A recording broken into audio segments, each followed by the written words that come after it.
Hello guys, ഞങ്ങൾ ഇന്ന് വന്നിരിക്കുന്നത് പ്ലാന്റോറത്തിലേക്കാണ് ഗൈസ്. എന്നെയാണ് നായനായിട്ട് കാണണേട്ടാ. എന്നെയാ അയ്യന്റെ മോനെ. പണ്ട് 8ാം ക്ലാസ് പഠിക്കുന്ന സമയത്ത് 10 രൂപയ്ക്ക് ടൂർ പോയ സ്ഥലമാട്ടോ അത്. അന്ന് മാഷ് വന്നിട്ട് ഒരു വലിയൊരു പാക്കേജ് കിട്ടിയിട്ടുണ്ട്, നിങ്ങൾ എല്ലാവരും വരും എന്ന് പറഞ്ഞിട്ട് നമ്മളെല്ലാവരും ഗ്രൂപ്പ് സ്കൂളിൽ നിന്ന് 8ാം ക്ലാസ് 9ാം ക്ലാസ് ആ ഒരു ടൈമിൽ എല്ലാവരും ചേർന്നിട്ട് ബസ്സിലൊക്കെ ടൂർ പോയത് എനിക്കിപ്പോഴും നല്ല ഓർമ്മയിലുണ്ട്.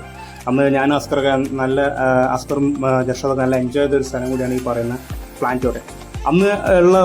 അന്നുള്ളത് പോലെയല്ല, അതിൽ നിന്ന് ഒരുപാട് അപ്ഡേഷൻസ് ഇവർ ഓരോ വർഷം കഴിയുന്നവരും കൊണ്ടുവരുന്നുണ്ട്. അതിൽ ചേഞ്ചസ് ശരിക്കും നമ്മൾ കാണുന്നതാണ്. കാരണം 8ാം ക്ലാസ് പഠിക്കുന്ന സമയത്ത് ആദ്യമായിട്ട് ടൂർ പോയൊരു സ്ഥലം, അതുമാത്രമല്ല ഈ പറയുന്ന കാലിക്കറ്റ് സിറ്റിയിൽ തന്നെയുള്ള ഒരു സ്ഥലം. അപ്പോൾ നമുക്ക് ഇടയ്ക്കിടയ്ക്ക് പോയി നോക്കാൻ പറ്റുന്ന സംഭവമാണ്. നമ്മൾ ആ പ്ലാന്റോറിയം അങ്ങനെ തന്നെ ഉണ്ടോ എന്നുള്ളതൊക്കെ നമുക്ക് നോക്കില്ലേ, അതേപോലെ നമ്മൾ ഇടയ്ക്കിടയ്ക്ക് പോകുന്നൊരു സ്ഥലം തന്നെയാണ് ഈ പ്ലാന്റോറിയം. അതിൽ നിന്ന് അന്നുണ്ടായിരുന്നതിനേക്കാൾ ഒരുപാട് അപ്ഡേഷൻസ് ഇവർ കൊണ്ടുവന്നിട്ടുണ്ട്. അതിൽ വരുന്ന ഒരു ഭാഗമാണ് ഈ പറയുന്ന എക്വോറിയം. അന്നുണ്ടായിരുന്നത് പോലെയല്ല, അന്നൊക്കെ അത്ര ഒരു ലെവലിലല്ലായിരുന്നു.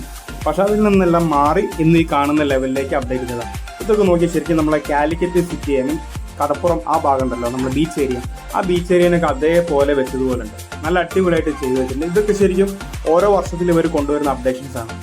ഇത് അതേപോലെ തന്നെ നമ്മളെ വെള്ളത്തിനടിയിൽ ഒരാൾ പോയിട്ടുണ്ടെങ്കിൽ എങ്ങനെ ഉണ്ടാവും, കാണുന്ന കാഴ്ചകൾ, ഇതൊക്കെ ശരിക്കും സ്പെഷ്യലി കുട്ടികൾക്ക് എൻജോയ് ചെയ്യാൻ പറ്റുന്ന ഒരു ഗംഭീര സംഭവമാണ്.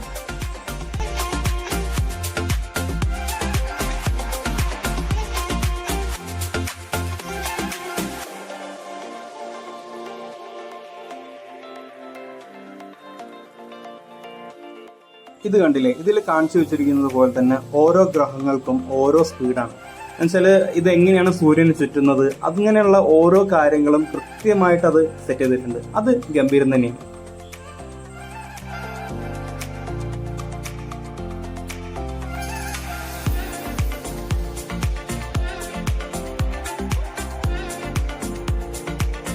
എവിടെങ്കിലും ചെന്നാൽ അവിടെ ചെന്ന് കിടന്നോളും. അത് ആണിയാണെങ്കിലും. ഞാൻ പ്രേമത്തിന്റെ ആരാധകനായ ഒരു വികാര ജീവിയാണ്. നല്ല സുഖം.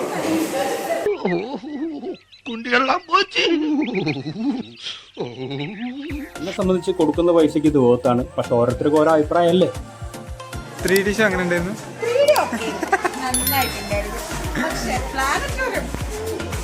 എങ്ങനെ ഉണ്ടായിരുന്നു?